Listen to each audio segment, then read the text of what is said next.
I'm Scott Wikle. You are listening to My Kind of Country here on Fish Creek Radio. This gentleman has always been called the voice with a heart.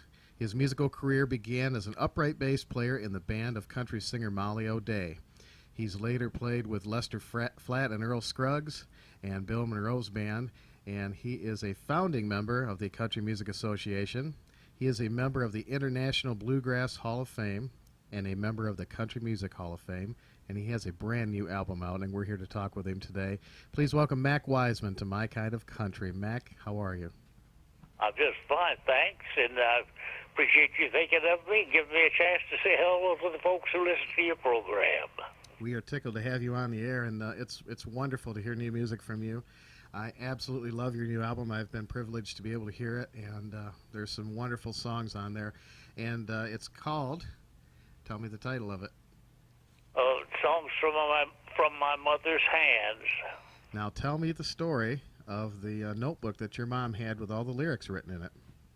Well, I came through the Depression, of course, and we raised about everything we ate other than a little coffee and sugar, which we traded eggs for, and we worked very hard all the summer months, and when the weather was available to us.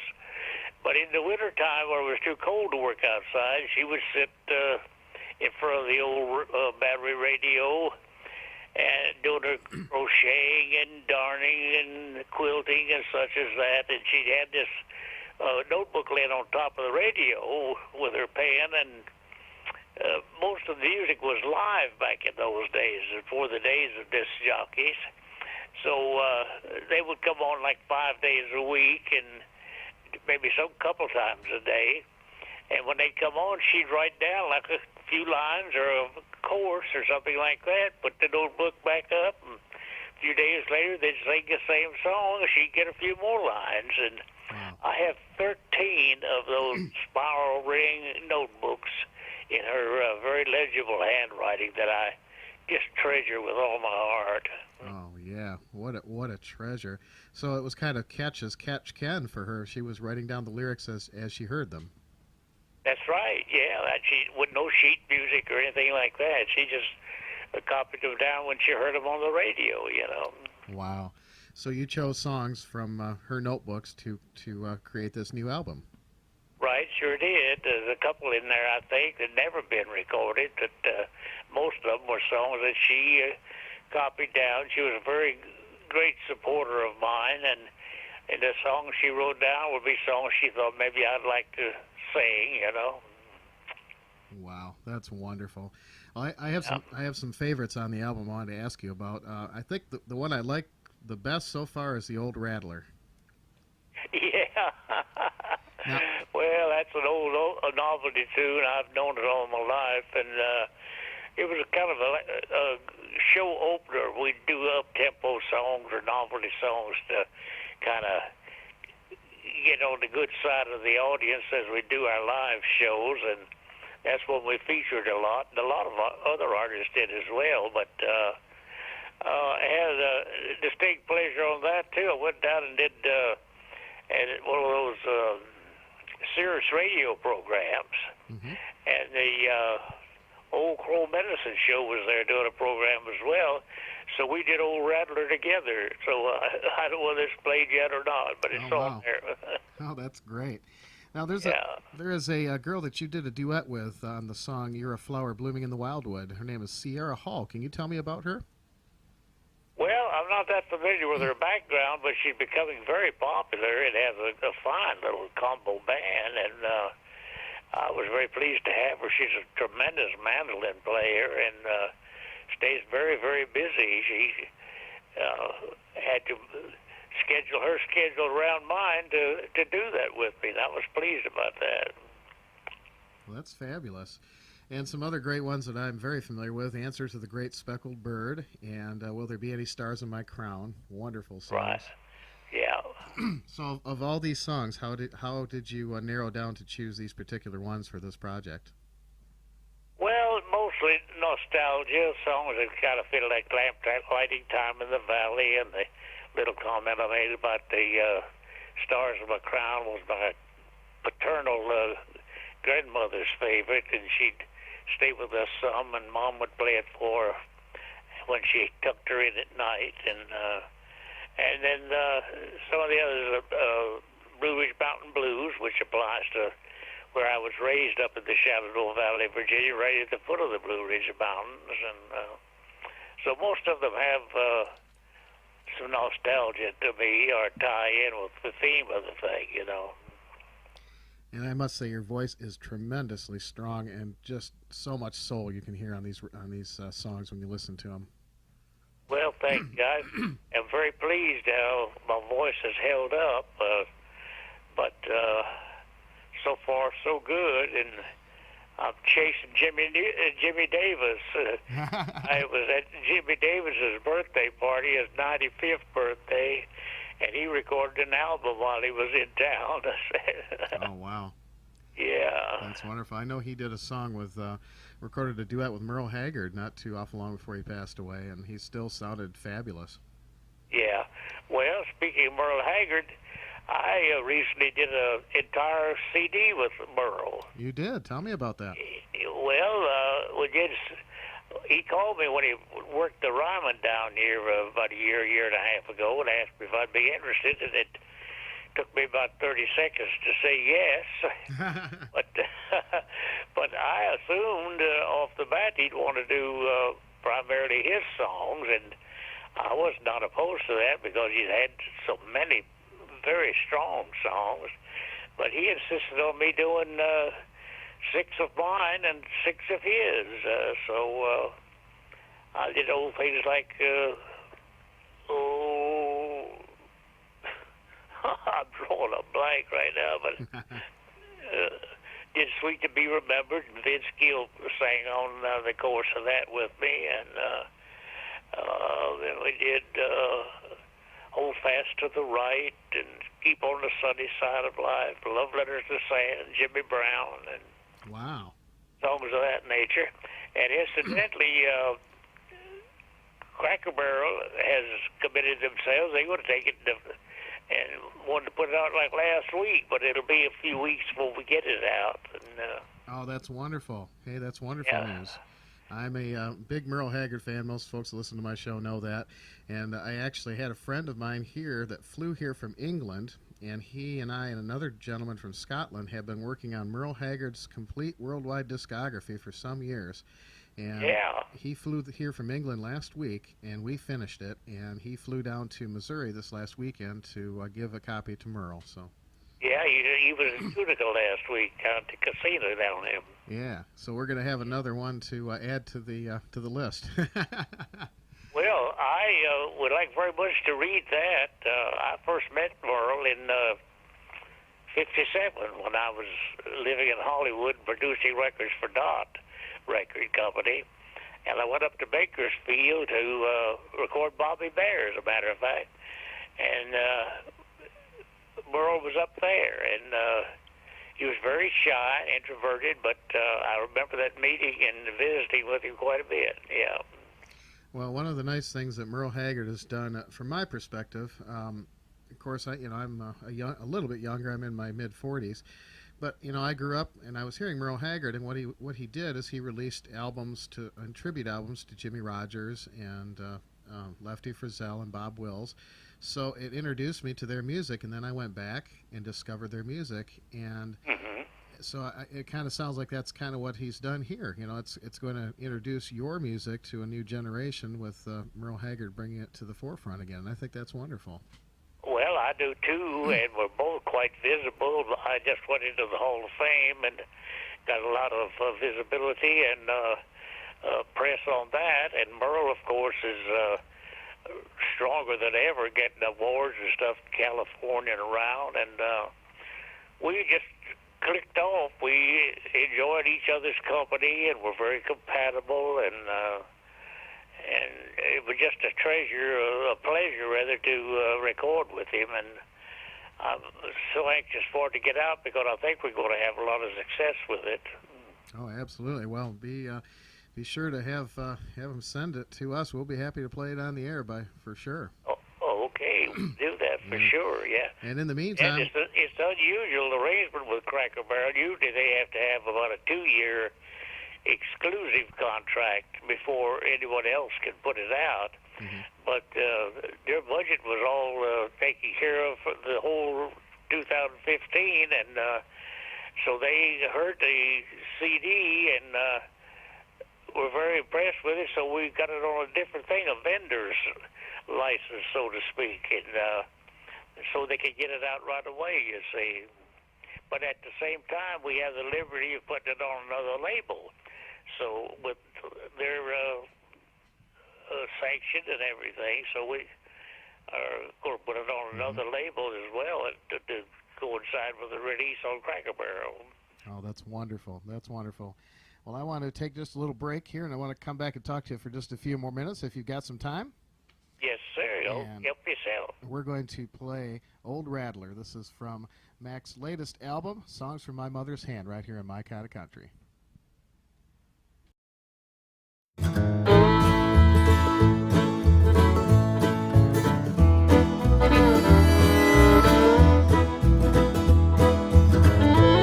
Old Rattler was a good old dog, as blind as he could be. But every night at supper time, I believe that dog could see. Old Rattler treed the other night, I thought he'd treat a coon. When I come to find it out, he was a-barking at the moon. Here, Rattler, here, here, Rattler, here. Call old Rattler from the barn, here, Rattler, here.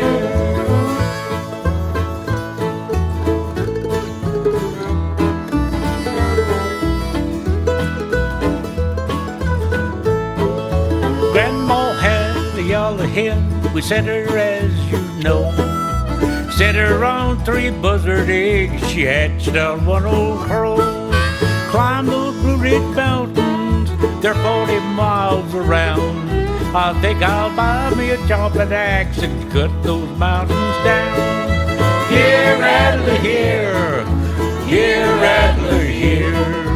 Gold old Rattler from the barn, here, Rattler, here.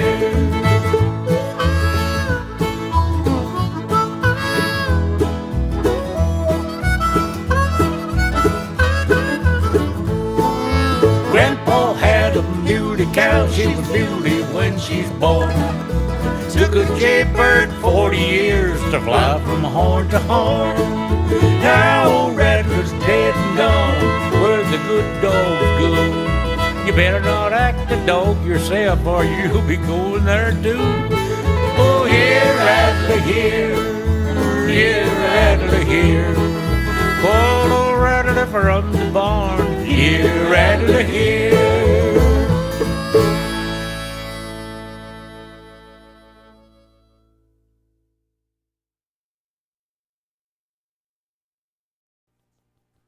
That is Mac Wiseman and the Old Rattler from his latest album, Songs from My Mother's Hand.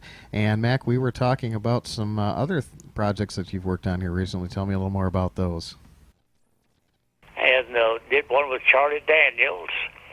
And just recently, Jet Williams called me and had me come in and she's doing an album of Hank, her dad's songs, and I had featured one called 6 More Miles that I learned from Molly O'Day back in the 40s, and she had me come into the studio to do that with her.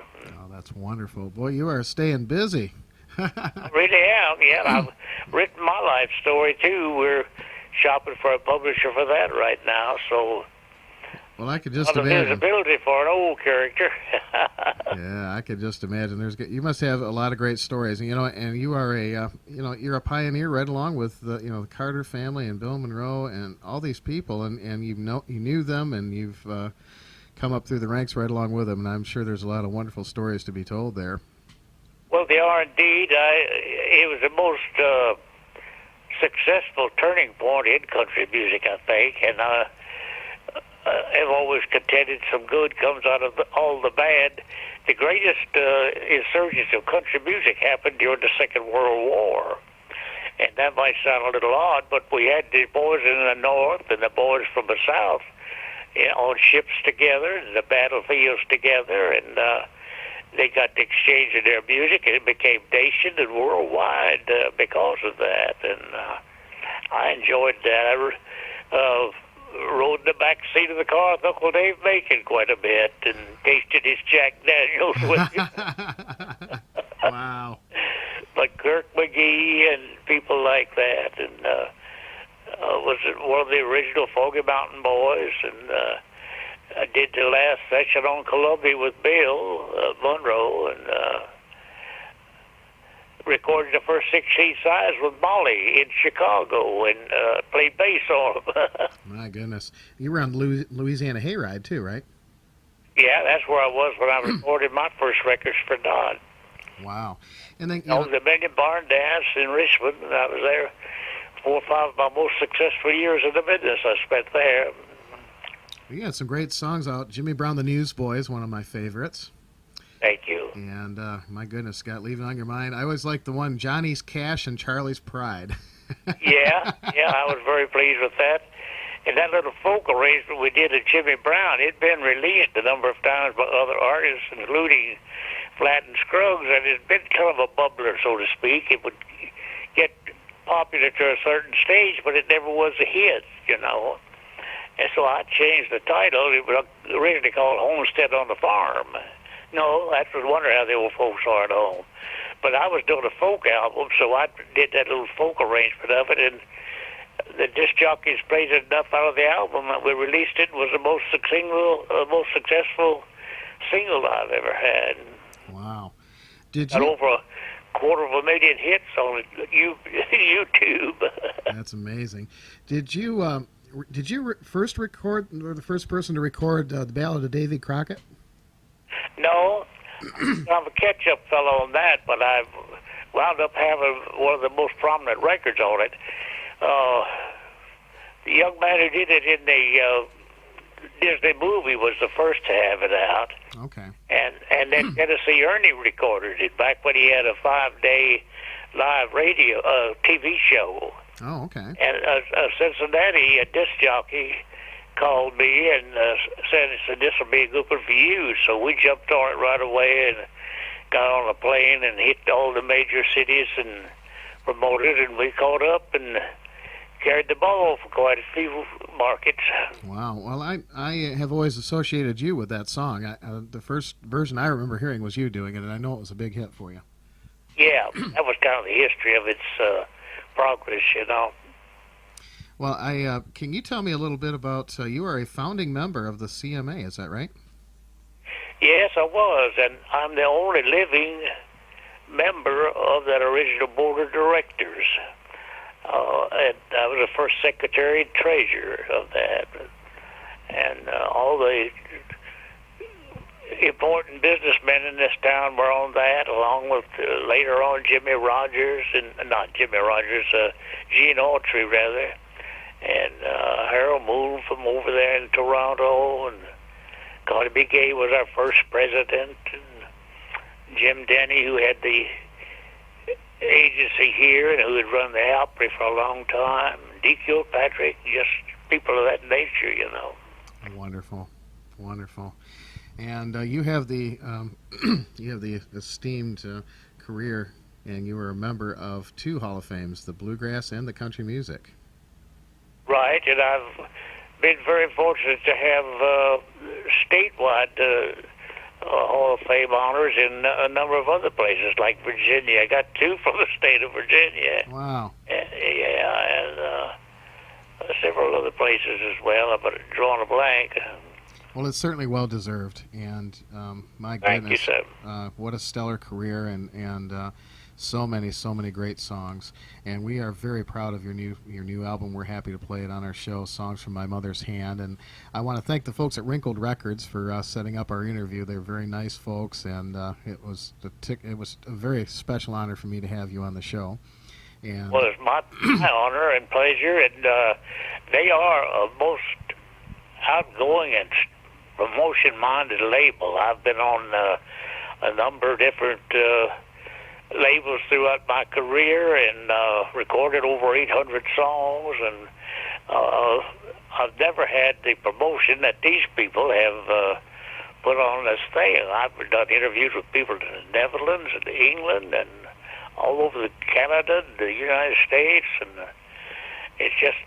they have just really gone all out, you know. Well, that's wonderful, and we're very happy to spread that word too. And we're international. We broadcast all over the world on the internet on Fish Creek Radio. And your album is available at Amazon, at iTunes also, and wrinkledrecords.com. We will put that information on our Facebook page. Great. And, appreciate that very much. We're going to continue to play some great songs from this new album and pick it up, folks. And we're going to look forward to going to Cracker Barrel before too long and picking up the new Merle Haggard and Mac Wiseman album as well. So you're going to have 2 new albums out this year. That's great. Yes, sir. And I want to thank you for your support there. And by all means, thank your listeners who make things like this possible for both you and I. And so their support is greatly appreciated, especially being an old dinosaur. Well, it's an honor and a privilege, and I am humbled to have you on the show. I have been a fan for many, many years, and I look back at your stellar career, and it makes me feel really good that you took the time to be on our show today. Well, thank you, Scott. Let's keep in touch. All right. That's Mac Wiseman on My Kind of Country here on Fish Creek Radio. Thank you so much, Mac.